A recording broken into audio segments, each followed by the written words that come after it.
The full and equal participation of women in all facets of society is a fundamental human right. Yet around the world, from politics, entertainment, to the workplace, women and girls are often marginalized. As the sphere closest to the people, local government has the responsibility to fully advocate a gender perspective into policy making in order to tackle the multiple barriers to women's empowerment. While great progress has been made in the empowerment of women, more can be done. Hello and welcome to Salga TV. In this episode, we will be looking at the role local government should be playing in the empowerment of women and attaining gender parity. There is data to show that when women are fairly represented across the board, society and communities fare better with benefits for everybody. We will be engaging the Commission for Gender Equality and National House of Traditional Leaders on their contribution to gender equality and women empowerment in local government.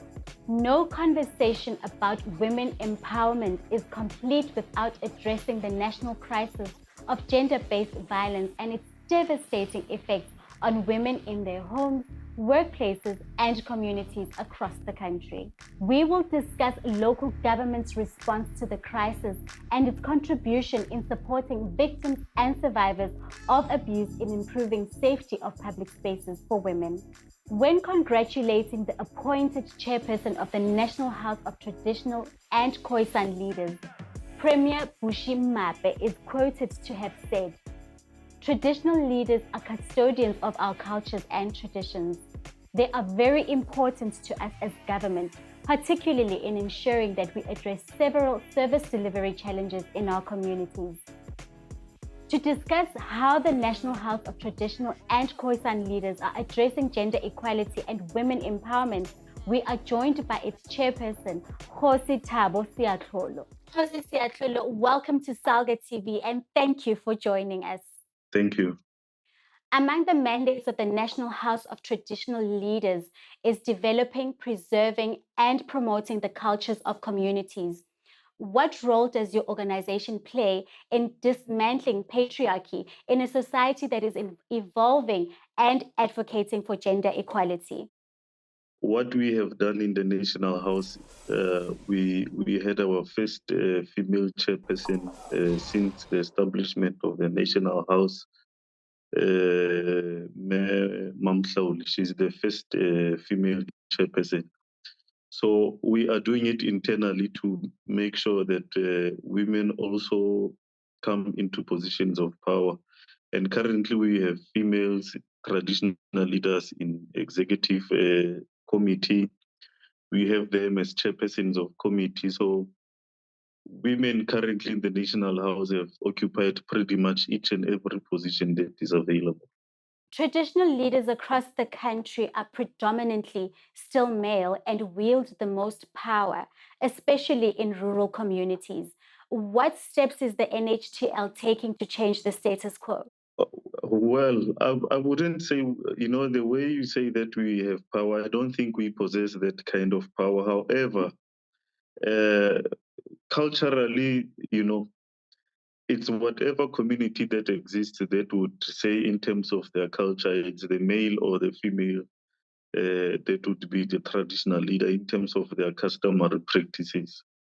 So as the National House, we cannot go to the Xhosa Kingdom and say, because it's been men all along, then we demand that now the female must become the traditional leader. And equally, when you look at the Kingdom of Balobedu, I think they've been led by a female for the past 200 years. We can't now go there and say, because you've been led by a female for such a long time, we now demand that a man, also occupies the seats.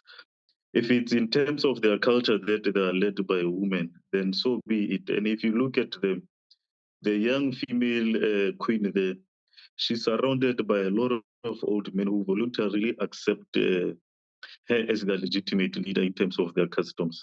So as the house, we can't go around, imposing whatever belief system or whatever contemporary way of doing things we think is appropriate. Would you say that traditional leaders are well informed and equipped about the drivers of GBV in South Africa, or is further capacity building required in this area? For a couple of years now, as the institution, we have been collaborating with non-governmental organizations that are advocating for, the struggle for women and children. We also partner with government, but we also make our own initiatives. For instance, last week during our strategic planning, we launched the commemoration of the 16 days of activism against women and children. Furthermore, we also adopted it as one of our core principles that we will be working on in the next term as we are starting the new term now. But we are not completely well informed. We have an understanding, and we continue to learn and find ways, even within our customs, to say, if there's such a problem of, absent fathers, if there's such a problem of, women who are not being taken care of, not only through, sexual relationships, but it happens with our grandmothers, our mothers, with our aunts and with all females that we come across with in whatever space we find ourselves in, particularly in your home. So we are informed, but it's a continuous process. We will continue to learn on various means, but more importantly, we continue to look at how can we use our understanding of culture to, to preach the message, to say we need the fathers to be present in the children's lives. We need, the males to take care of the females within the family, but also when you are married or when you are in a relationship. In conclusion, Josi, what message do you have to traditional leaders on how they can handle issues of GBV in their communities? Well, firstly, we need to, as traditional leaders, we need to play a coordinating role between the community and those who find themselves in such situations. We need to make sure that we work closely with social workers. We need to, for the purpose of assisting the victims if they're there, we need to make sure that we comfort, the victims. More importantly, we need to work closely with law enforcement agencies so that if there is a case that is coming to say, my husband or whoever has done something to me, be it, accusations of rape and whatnot, then we are able to ensure that justice is meted out as soon as possible, but also the victim or the potential victim is protected in such a situation. So I think it's our responsibility across the country to do our part in making sure that we eliminate this problem. Jose, that's all we have time for today, but thank you so much for joining us and having that insightful conversation with us. Thank you. The National Strategic Plan for Gender-Based Violence and Femicide is a multi-sectoral strategic policy and programming framework that addresses all forms of violence against women and children. The plan makes room for local governments to contribute to multi-sectoral collaboration in supporting victims and survivors of abuse and improving the safety of public spaces for women.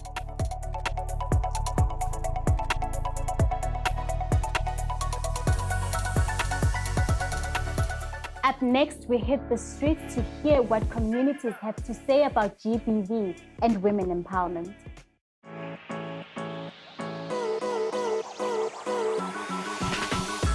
Gender-based violence is basically on kids, whether they're abused physically or emotionally, not only women and children, but also men.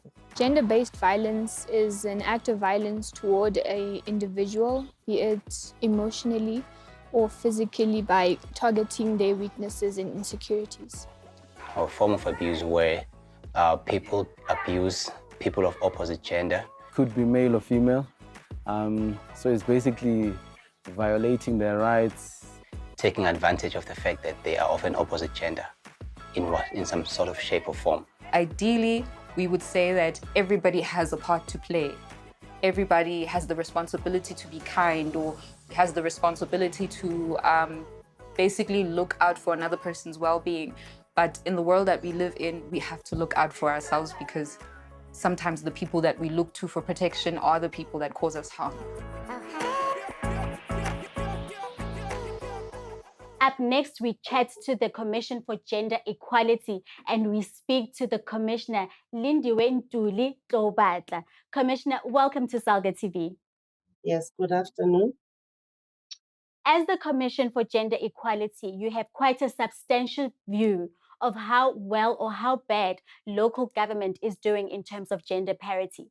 Give us a bit of background to this. Yeah, let's start by saying what the Constitution of the Republic Act number 108 of 1996. It talks about the issues of equality. It talks about issue of imbalances. It talks about issues of economic transformation, including gender transformation. But when you look at South Africa as a country and local government in particular, there is a lack and there is no progress actually when it comes to those issues. And the promise that was made to women in particular on issues of economic transformation are not taking place. And when you go to the website of the Commission for Gender Equality, there's a research that we launched in 2021. It says a promise without commitment. In that report, we talk about the promise that the President of the Republic, Cyril Ramaphosa, made to the women of the country on issue of economic empowerment and advancement of women into senior management leadership. But when we check the statistics, including the latest statistics as released by the statistician, we are not achieving the equity targets when it comes to both of those two areas. So more needs to be done. And local government is at the level of implementation, it's at the level of service delivery, it's exactly where things are happening, and that is not happening. So local governments need to build up their gains on issues of gender transformation and employment equity. Tell us a bit about how the CGE, or rather the initiatives that the CGE has in place to break these gender barriers. Remember, when we go to Section 187 of the Constitution of the Republic of South Africa, you also go to the CGE Act number 39 of 1996. It clearly articulates the constitutional mandate or the legislative mandate of the Commission for Gender Equality, which is to promote respect for gender equality, protection, development, and the attainment of gender equality. Then Section B of 187, Section B, it articulates what we actually do as a commission. We monitor, we investigate, we research, we educate, we lobby towards ascertaining that there is actually gender mainstreaming taking place, gender equality taking place. So being guided by our mandate as a commission, we make sure that we monitor. Like if you can check in our website, on the 29th and the 30th of November, we had what we call investigative hearings, where certain entities, both in the private sector and the public sector, had to appear before the commission and account to us on the slow progress that is not taking place in their respective departments and their respective entities. Like, for example, we have a Clover coming from the private sector. We have the Department of Water and Sanitation, just to name a few. They had to appear in our presence, account, and also give progress on work that they have done. There are issues of policies here all of these entities are not implementing. So those are the questions and the level of discussions that took place at that level. We do not only reprimand, we work with entities to ascertain that there are solutions to the problems that we see and the problems that have been identified and analyzed by our legal department. Because before we have these investigative hearings, we receive the information from an entity, we analyze, we make well-researched findings that are evidence-based, and the recommendations that we make as a commission, they are also evidence-based. We don't thumbs up. We rely on evidence as guided by the Constitution of the Republic of South Africa. And finally, Commissioner, the scourge of GBV is a national crisis. As the CGE, what recommendations do you have for local government to quell the scourge of GBV in the country? Yeah, let's start by saying CGE is very much proactive on those particular issues. The issues of gender-based violence and femicide are now a pandemic. The global statistics now, we have the top 5 countries that are hailed as the worst when it comes to issues of gender-based violence. And out of those top 5 countries, South Africa is within that top 5. When we check the statistics now, that has been released by the Minister of Police in the last 10 days. In South Africa, 855 women have been killed, and a total of 243 children have been killed in South Africa in the last quarter. And that is really alarming, that is concerning, and that is too much. That's why the Commission for Gender Equality, as guided by our constitutional mandate, we monitor such incidences. We investigate such cases because we are following our mandate to the latter. So what we are saying as a Commission for Gender Equality, all departments in the Republic of South Africa, it should be hands-on deck when it comes to the implementation of their constitutional mandate. So we, as the Commission for Gender Equality, we are committed to our constitutional mandate. We are the watchdog of the country. We are the defenders of the law and the Constitution, and that we are committed to, and that we are going to do. It's within our mandate. We don't deviate from it. We implement as per the expectations. That's what the citizens of the Republic of South Africa are expecting from those implementers, generally speaking, and from us as the Commission for Gender Equality in particular. Commissioner, thank you so much for that insightful discussion. That's unfortunately all we have time for today. Thank you so much. Thank you very much, and have a lovely day. As part of this year's 16 Days of Activism Against Gender-Based Violence campaign, the South African Local Government Association and the South African Breweries are partnering with the district municipality to complete major renovations worth 300,000 Rand at the Haven.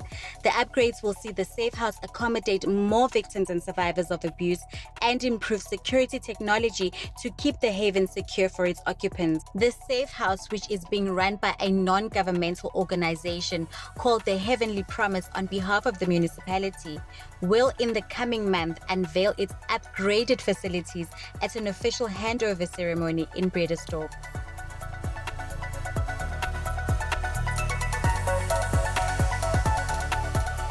In August 2022, the SALGA Women's Commission held its National Elective Conference at the Birchwood Hotel in Boksburg.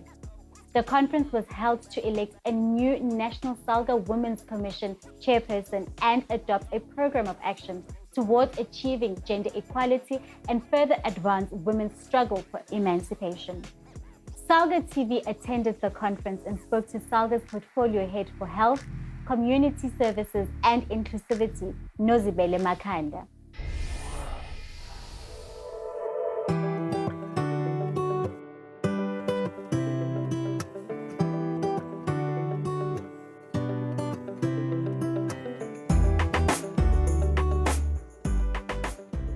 we have SALGA Portfolio Head for Health, Community Services and Inclusivity, Nozibele Makhanda.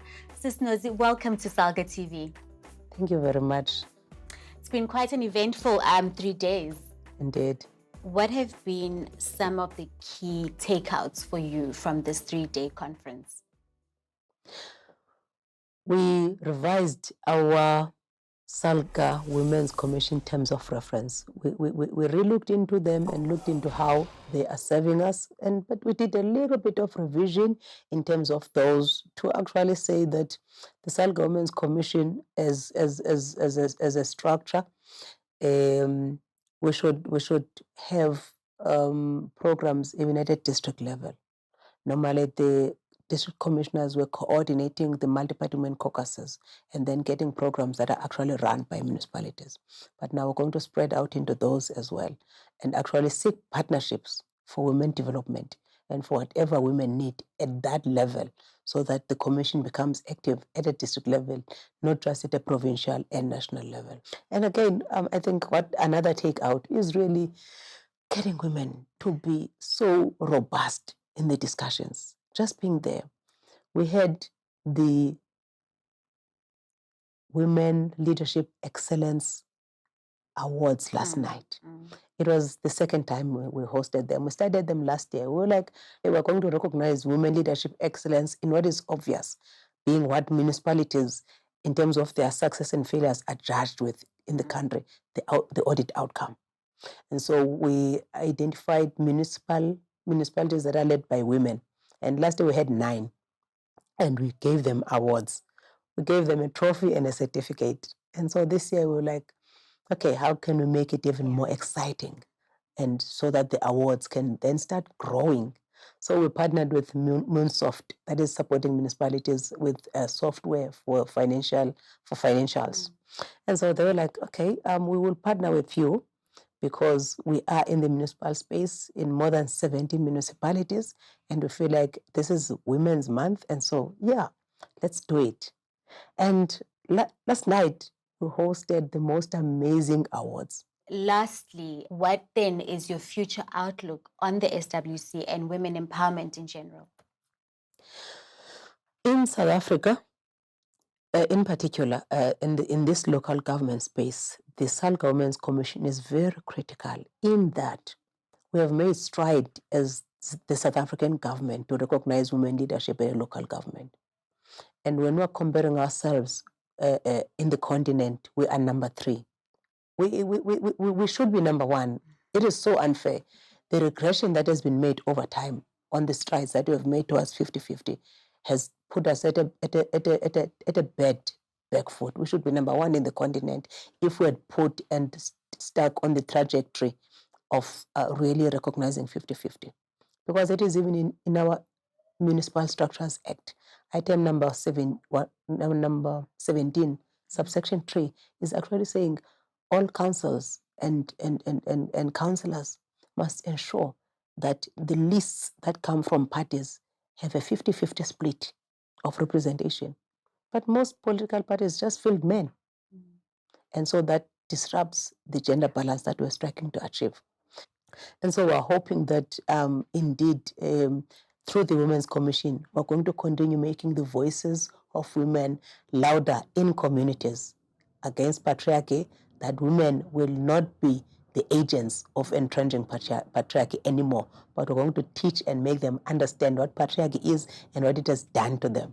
So that is what the language we're going to be speaking. So we're hoping that we'll be leading that and obviously participating, because we are now recognized in Parliament. We present the status of women of local government in Parliament. Thank you so much for that insight, Sis Nozi. We'll now release you to go back and enjoy the rest of the conference proceedings. Thank you so much. It was really an absolute pleasure.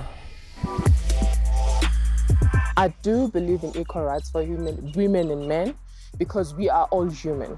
That's where we need to start as people, look at each other as women and as human than as gender. You know, it's been a very long journey from the times of being able to vote as a woman, being able to, we're still fighting gender equality in terms of the pay gap. Irrespective of gender, if you are qualified or if you're going to put in the same effort or the same hours into a particular situation, I believe that you do deserve equality of outcome. Human rights are human rights. Regardless of your gender as a human being, you should be protected under the same rights. It is up to us, the modern day women, with the full support of the organizations such as the ones featured in this episode, to continue to do the work to create an equal and inclusive society for the generations to come. Local government, as the sphere closest to the people, must take action to improve female representation in the sphere, ensure women's equal access to land and economic and natural resources, and be at the front line to put an end to GBV. We hope that this episode has inspired individuals and organizations to take the lead in achieving this. From me, your host, Meralda, until next time, Nisale Kamnani.